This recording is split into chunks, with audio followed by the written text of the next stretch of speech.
Bismillahirrahmanirrahim. Assalamualaikum warahmatullahi wabarakatuh.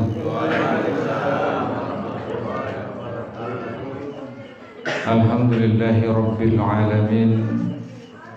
Wal aqibatu lil muttaqin. Wala udwana illa 'alal zalimin. Asyhadu an la ilaha illallah wahdahu la syarika lah.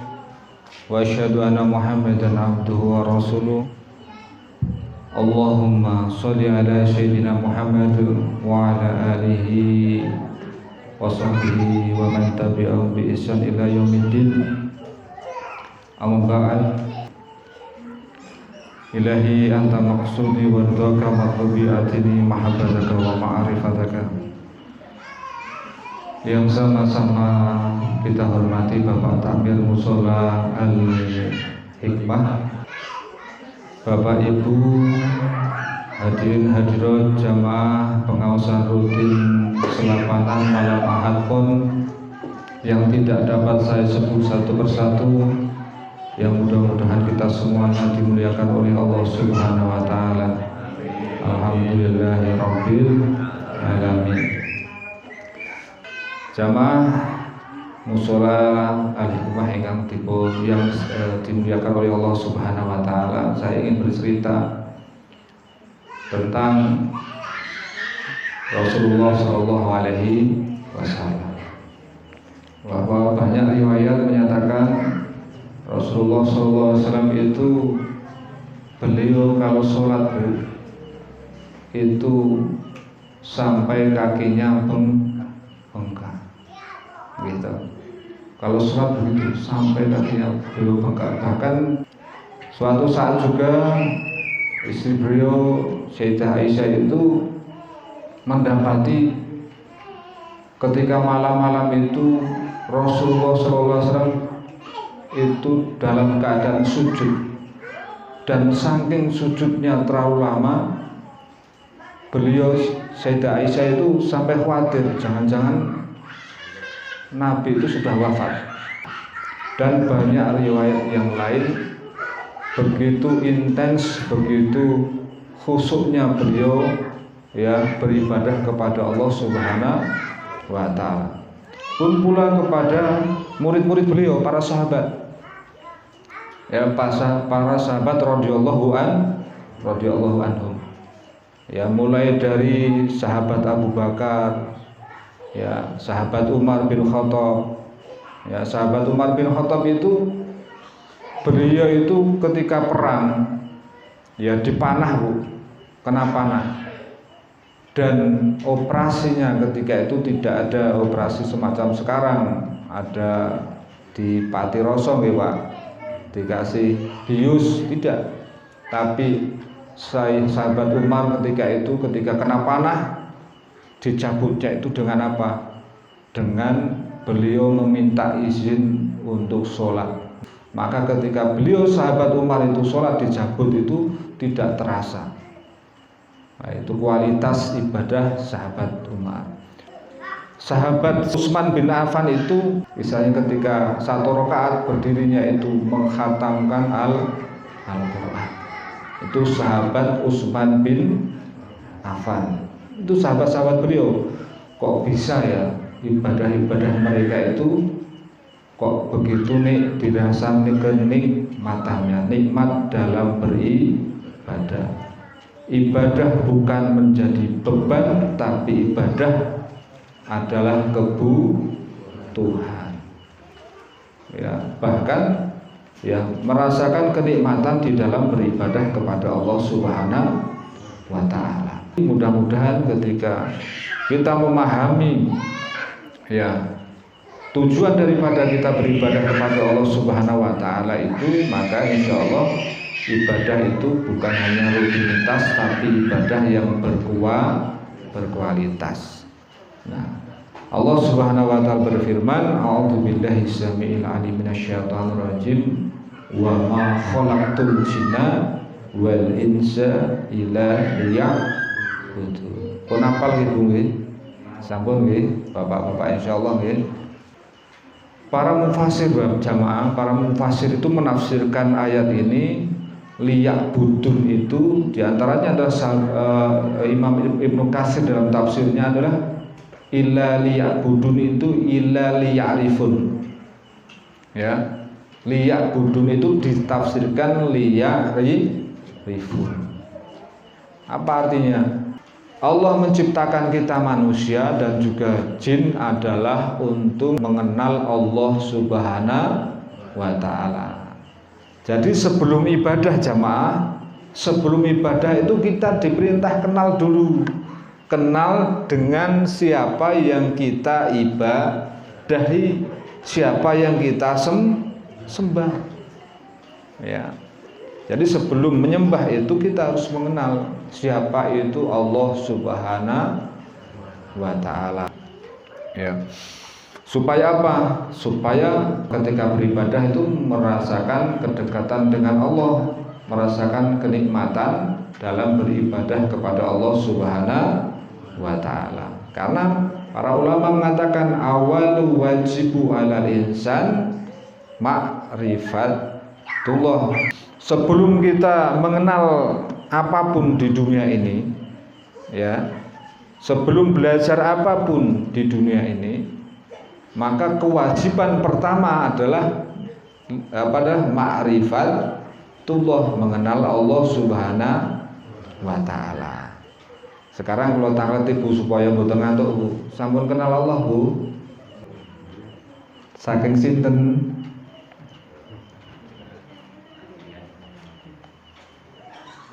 Halo.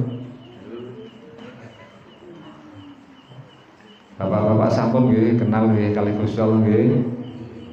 Saking sinten? Pak Ustad. Enten yang jawab Pak Ustad, enten yang jawab Pak Tamir Al-Qur'an. Dados nek menawi jenengan Bu atau Pak ditangleti sampun kenal Allah, sudah dari siapa? Dari Ustadz manusia. Ustadz manusia bukan Bu? Manusia bisa bohong? Bisa. Berarti nggak bisa jadikan kebenaran kan gitu. Yang benar adalah apa kata Pak Tamir tadi, kenal dengan Allah itu lewat Al-Qur'an. Ya. Ayatnya berapa banyak ayat-ayat yang memperkenalkan bahwa Allah itu Tuhan. Ya. Kok percaya Al-Quran? Ya percaya karena Al-Quran itu dijaga kemurnian, keasliannya. Al-Quran itu adalah kitab suci, diturunkan kepada Nabi Muhammad lewat malaikat Jibril. Nah, Al-Quran itu turunnya adalah langsung, ya 30 juz itu langsung. Nah, turunnya adalah di akhir bulan Ramadan, di bulan-bulan ganjil, di malam Lailatul Qadar. Itu adalah turun langsung dari Lauhul Mahfuz ke langit dunia. Itu langsung Bu. Itu yang 30 juz. Nah, turunnya bertahap. Itu mulainya adalah tanggal 17 Ramadan. Kalau yang tadi turunnya awal 30 juz itu dari Lauhul Mahfuz sampai ke Baitul Izzah, Balai Keagungan itu di langit pertama itu ada yang 30 juz, semuanya turun. Nah, bertahap turunnya itu adalah mulai 17 Ramadan. Nah, itu bertahap di Gua Hira ketika itu yang 5 ayat yang surat Al-Alaq, Iqra bismi rabbikal ladzi khalaq. Nah, turun begitu dibacakan. Setiap ada kejadian apapun langsung dijawab, Al-Quran diturunkan lewat malaikat Jibril. Terus ketika turun Bu, dibacakan Rasulullah kepada muridnya. Namanya siapa? Para sahabat. Ya, muridnya para sahabat. Maka Rasul terus ketika turun dibacakan. Maka ketika Rasul sudah wafat, maka Al-Quran diwarisi para sahabat. Ya. Nah, ketika itu para sahabat juga begitu. Para sahabat membacakan kepada muridnya, namanya tabi'in, dibacakan Al-Quran itu, dibacakan. Akhirnya diwarisi Al-Quran itu para tabi'in. Ketika sudah sahabat wafat, sudah di dalam ya dada-dada hafalan para tabi'in. Begitu seterusnya dibacakan sampai sekarang Al-Quran banyak yang hafal. Bukan hanya kiai, bukan hanya ulama, tapi anak kecil juga banyak yang hafal Al-Quran. Maka Al-Quran tidak bisa dipalsukan. Kitab di dunia ini satu-satunya yang dihafalkan ya hanya Al-Quran. Itu salah satu mukjizat daripada Al-Quran. Nah, sedangkan teksnya aslinya itu ya masih ada. Di samping Al-Quran dihafalkan, teks aslinya itu pertama dikumpulkan itu atas usulan sahabat Umar bin Khattab, dikumpulkan masa kekhalifahan Abu Bakar As-Siddiq dikumpulkan tapi belum selesai. Nah, dikumpulkan dijadikan satu mushaf itu ketika zaman Utsman bin Affan. Makanya mushafnya namanya Mushaf Utsmani. Nah, itu disalin oleh sahabat Umar itu beberapa kitab Al-Quran.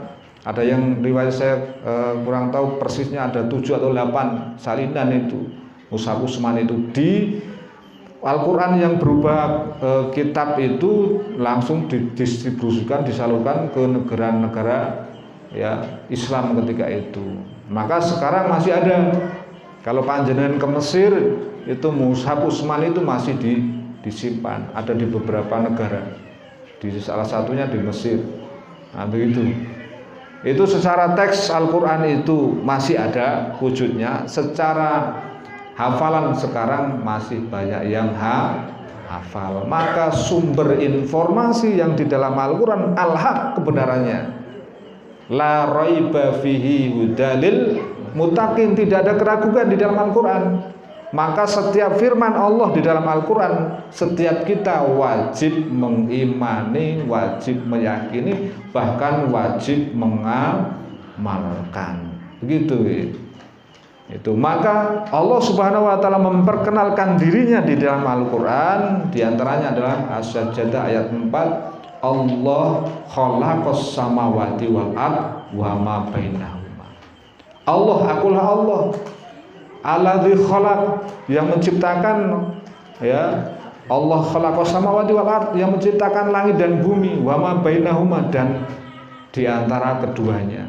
Maka Allah yang memproklamirkan, menginformasinya kepada kita bahwa Allah adalah satu-satunya Tuhan ya, yang hak disembah.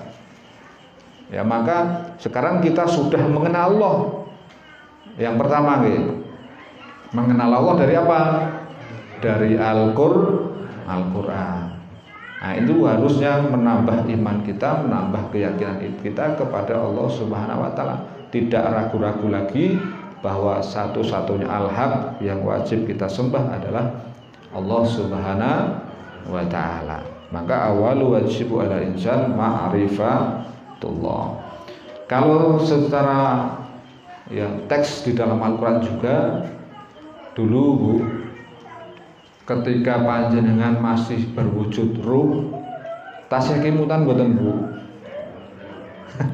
Mboten kemutan, diemutke alih Al-Qur'an. Isine Al-Qur'an Bu nyebataken ya hal ataka alal insan hinum minad dahr lam yakun syai'a mazkura. Hal ataka alal insan, bukankah telah datang atas insan hinum minad dahr, dari masa suatu waktu, lam yakun syai'a mazkura, pada masa itu, pada waktu itu manusia belum bisa menjadi sesuatu yang dapat disebut. Apakah itu? Berwujud ruh. Karena apa? Karena abstrak, tidak bisa dilihat, belum bisa mewujud, maka belum bisa disebut. Nah, maka Allah menamai dulu kita adalah ruh. Nah, ruh kita semuanya, ruh kita itu berkumpul, maka disebut ya berkumpulnya adalah di alam arwah. Ya, di alam arwah. Maka ketika kita di alam arwah, sebelum kita ditiupkan ya ke rahim ibu kita semuanya, didangu oleh Gusti Allah, ditanya oleh Allah, alastu birabbikum, apakah aku ini Tuhanmu? Dulu ruh kita menjawab, qalu bala syahidna, ya Allah aku bersaksi bahwa engkaulah Tuhan. Maka ketika kita sudah menyatakan bersaksi bahwa Allah adalah Tuhan, maka ruh kita ditiupkan ke rahim ibu kita semuanya, maka kita bisa ada di dunia ini, gitu. Maka kita bisa lahir. Kalau dulu kita tidak menjawab ya alastu birabbikum tadi tidak menjawab, maka kita tidak lahir ke dunia ini. Nah, begitu. Nah, ketika lahir maka kita juga lupa. Tesihimut mboten Bu, pas lahir panjenengan mboten imut nggih, mboten imut. Maka pramila nggih pas lahir menika diazani. Nggih to? Enten rin kemutan mboten nek diazani. Mboten nggih. Nah, diazani. Jika paling Allahu Akbar dikenalkan Allah. Nah, pertama kali lahir yang berfungsi seorang bayi adalah pendengarannya, maka diperkenalkan bahwa Allah lah yang akbar, Allah lah yang maha agung. Dikenalkan lagi, alhamdulillah. Alhamdulillah nikmat niki, nikmat iman oleh Gusti Allah, dilahirkan orang tua kita muslim. Maka kita diazani, dikenalkan Tuhannya alam semesta ini adalah Allah Subhanahu wa ta'ala. Nah, ketika anak bertumbuh, maka tanggung jawab orang tuanya. Kullu mauludin yuladu ala fitrah fa abawahu yuhawidanihi au majsanihi au nasranihi. Ya. Setiap anak kita semuanya lahir dalam keadaan fitrah. Fa abawahu, maka kedua orang tuanya lah ya yang bisa menjadikan dia apa, mau jadi Nasrani, mau jadi Majusi, mau jadi Yahudi, mau jadi orang Islam, tergantung kedua orang tuanya. Orang tuanya itu apa? Ya orang tua yang melahirkan, yang orang tua biologisnya, ya lingkungannya, ya pendidikannya. Maka mulai sekarang jemaah kita kenalkan kepada anak-anak kita ya. Yang pertama kali adalah harus kita kenalkan ya, ketika bagaimana cara mengenalkan ya, kita misalnya kita ajak jalan-jalan, delok pari, siapa yang menciptakan padi ini? Oh, Allah. Kita lihat apapun, pohon-pohon apapun, kita perkenalkan bahwa yang menciptakan Allah Subhanahu wa ta'ala. Saat menikah kalau tanglet Bu jenengan, kalau tanglet saya tanya Bu, sekarang harga beras berapa Bu? Wah, mboten enten ing masak lah. Tumbas, Pak. Mboten tumbas. Ya, Waduh, nggih napa? Panen ki Mbak. Alhamdulillah. Mosok niki panen mboten. Mayoritas. Oh, nggih. Alhamdulillah nggih, Pak. Rezeki gitu. Mboten enten ing tumbas gitu. Nek tumbas pinten, Bu? 15 nggih. Niku ning anu biasa nggih. Kang 11 niku. Niku regi beras niku, Bu. Harga beras niku, Bu. Harga beras, Bu. Leres. 15, 14. Niku pertanyaannya itu harga beras. Bingung toh. Ngobrol mon. Alih diunjuk nggih. Monggo diunjuk, Pak. Itu bukan harga beras. Itu adalah harga dari para petani yang mencangkul, yang mengairi, yang menyiapkan benih, yang nanem, yang nandur, yang matun, yang ngerabuk, yang nyemprot, ya tahu selama pinten bulan 3 bulan nggih. Pinten bulan Pak? 3 bulan nggih.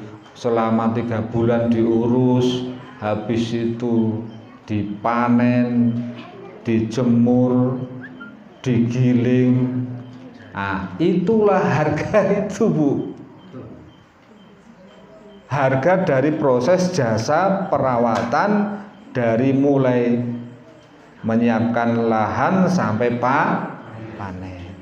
Maka dihargalah beras. Oh, harga beras sekilo 15.000. Itu adalah harga, bukan harga beras, harga jasa. Termasuk tanaman napa mawon. Panjenengan nanam napa mawon to, Bu? Nek jenengan iso petani lho, ampun. Jagung nggih. Jagung nek nggen Gunung Kidul gangsal 1.000 sekilo niku. Nek mriki nembe nanam gitu.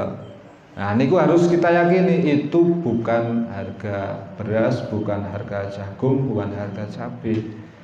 Kalau jagung, beras, kedelai, kacang itu tidak ada harganya. Tidak harganya. Dan itu yang menciptakan Allah Subhanahu wa taala. Nah, begitu. Maka padi yang kita mulai nasi yang kita makan itu rezeki dari Allah. Air yang kita minum ini, Bu, misalnya ada air mineral, itu bukan harga daripada air mineral. Air mineral tidak ada harganya, itu harga pengemasan. Ya, harga dari mulai produksi sampai pengemasan sampai pemasaran, maka dibanderol harga. Nah, itu. Kalau air tidak ada harganya, itu dari Allah Subhanahu wa ta'ala, dan Allah tidak meminta harga kepada kita. Gitu, termasuk apapun yang diciptakan oleh Allah semuanya gratis. Gitu, gratis saking Gusti Allah. Begitu nggih. Itu maka insya Allah itu yang kita kenalkan kepada anak-anak kita supaya mereka jadi ya hamba-hamba Allah yang bersyukur kepada Allah Subhanahu wa ta'ala.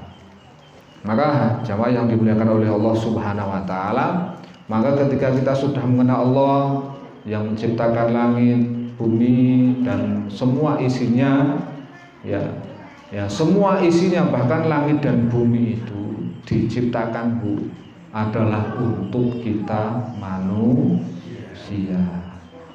Itu bukan baik-baik nih Gusti Allah memuliakan. Walaqad karomna bani Adam, Allah telah memuliakan keturunan anak Adam dengan apa? Dengan semua fasilitas yang ada di langit dan di bumi ini, semuanya adalah untuk kita manusia. Ya, bahkan malaikat berkhidmat juga kepada kita untuk berkhidmat kepada kita, melayani kita, malaikat itu. Ya, semuanya. Nah, itulah yang perlu kita sadari. Itulah yang harus kita betul-betul sadari. Apapun yang diciptakan oleh Allah itu adalah untuk manusia. Maka Cak Nun ya, MH Ain Najib itu mengatakan, kita itu sudah ada di dunia, jangan mencari dunia. Ada, Bu, yang sekarang masih mencari dunia, Bu? sibuk mencari dunia, Bu. Dari bangun tidur sampai tidur yang dipikirkan dunia ada, Bu. Banyak gitu. Termasuk saya gitu. Yang dipikir dunia. Tidur stres gara-gara dunia. Ya mudah-mudahan ketika habis pengajian ini tidak ada lagi. Ya. Kata yang saya pegang dari Cak Nun itu begitu, saya renungkan, kita itu sudah di dunia, jangan mencari dunia. Ya itu, jangan mencari dunia, karena apa? Sudah ada di dunia. Dan Allah itu menciptakan semua, ya kita ketika kita masih hidup, jangan khawatir masalah rezeki. Wa ma min dabbatin illa 'alallah fi rizquha. Allah sudah jamin. Bahkan di dalam Al-Quran ini dikatakan dabah. Dabah itu binatang melata, Bu. Bukan hanya manusia, kita itu semulia-mulianya manusia kok. Ya, bahkan di surat Atin itu ya, laqad khalaqnal insana fi ahsani taqwim. Aku ciptakan manusia itu dalam bentuk yang sebaik-baiknya. Cuma rodatnahu asfala safilin, tapi yang mulia itu bisa menjadi hina. Ya, bisa menjadi hina kalau hanya sekedar hidup memburu dunia. Nek jenengan yakin alih Gusti Allah, Bu, jenengan itu mboten ngejar, nek ngejar dunia niku kados ngejar bayang-bayang. Bayang-bayang, Bu. Gitu. Mboten saged kecepeng.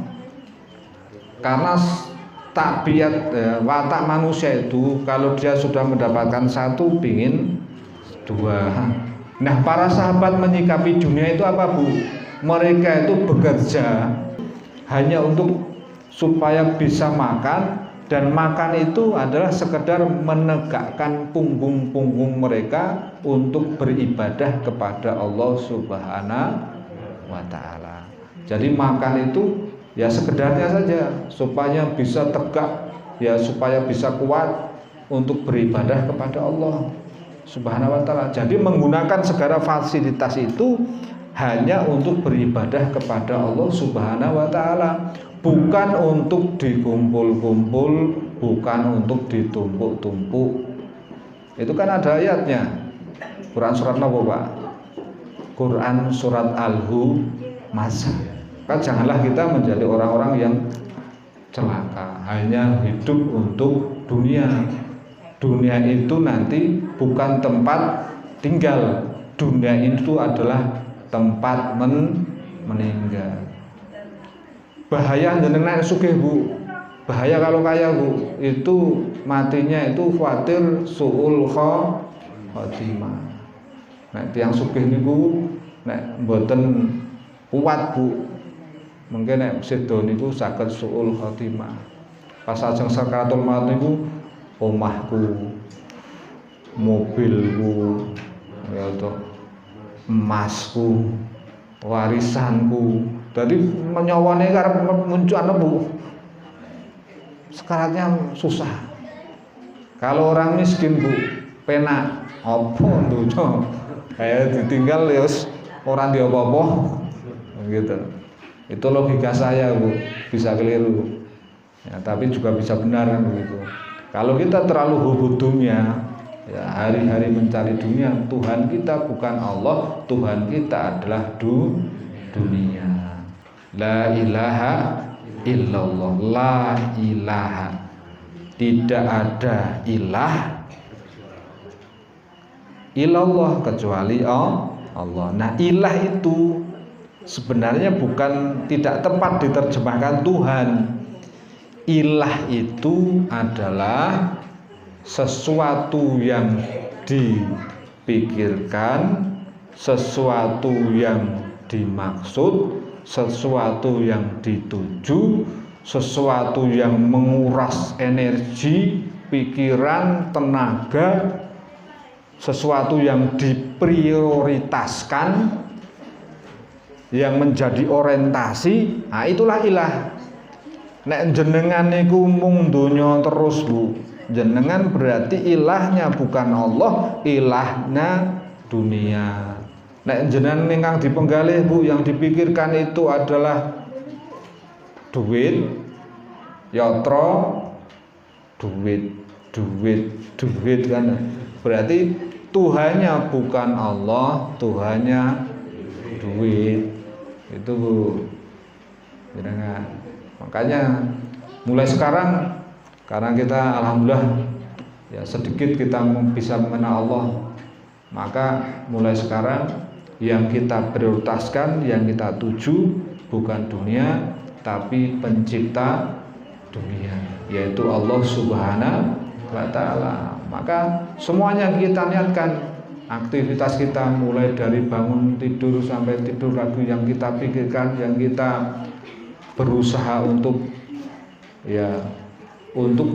kenal Allah, untuk dekat dengan Allah Subhanahu wa Ta'ala. Maka saya tutup dengan satu hadis ya, bagaimana kita bisa menikmati setiap ibadah kita kepada Allah. Ya, dalam hadis dinyatakan, ini hadis Arba'in An-Nawawi pasal 2 ya, jangan sudah hafal, yaitu anta budallaha ka'anaka tarahu fa ilam takun tarahu fa innahu yarak. Jadi kita itu beribadah adalah seakan-akan dilihat Allah atau melihat Allah. Kalau tidak, maka yakinkan di dalam hati nurani kita semuanya bahwa setiap aktivitas, setiap apapun ibadah kita itu dilihat oleh Allah. Maka kita iftitah itu, inna sholati wa nusuki wa mahyaya wa mamati lillahi rabbil alamin. Demikian jamaah yang dimuliakan oleh Allah Subhanahu wa Ta'ala, sedikit dari saya, mudah-mudahan ada manfaatnya.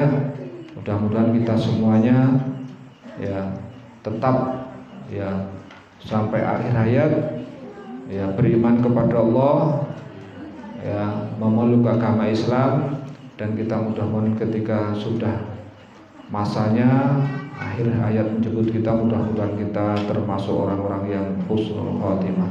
Amin ya Allah ya rabbal alamin. Kita tutup kafaratul majlis. Subhanakallahumma wa bihamdika asyhadu an la ilaha illa anta astaghfiruka wa atubu ilaik. Kurang lebihnya mohon dimaafkan.